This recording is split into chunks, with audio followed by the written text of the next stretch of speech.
പൊതുകാനയിലെ മാലിന്യക്കൂമ്പാരം ചേർപ്പ് പൂത്തറയ്ക്കൽ പള്ളിക്ക് സമീപം റോഡരികിൽ തള്ളിയ നിലയിൽ. ടിപ്പർ ലോറിയിലെത്തിച്ച മാലിന്യം റോഡരികിൽ തള്ളിയവർക്കെതിരെ നടപടി ആവശ്യപ്പെട്ട് നാട്ടുകാർ.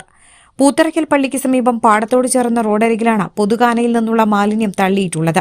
പൊതുമരാമത്ത് വകുപ്പിന് കീഴിലുള്ള കാന വൃത്തിയാക്കിയുള്ള മാലിന്യം ടിപ്പർ ലോറിയിൽ എത്തിച്ചാണ് പാടത്തിന് സമീപത്തെ റോഡരികിൽ തള്ളിയത്.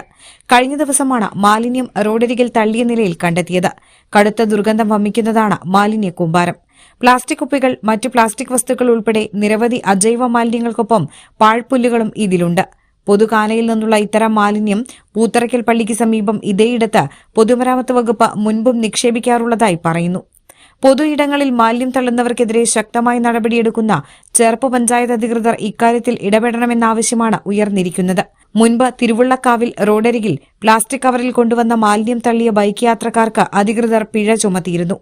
പൂത്തറയ്ക്കലിൽ പാടത്തോട് ചേർന്ന റോഡരികിൽ ടിപ്പർ ലോറിയിൽ എത്തിച്ച 4 ലോഡ് വരുന്ന മാലിന്യമാണ് തള്ളിയത്. PWD കാനയിലെ മാലിന്യം തള്ളിയവർക്കെതിരെ ശക്തമായ നിയമ നടപടിയെടുക്കാൻ ചേർപ്പ് പഞ്ചായത്ത് അധികൃതർ തയ്യാറാകണമെന്ന് നാട്ടുകാർ ആവശ്യപ്പെട്ടു.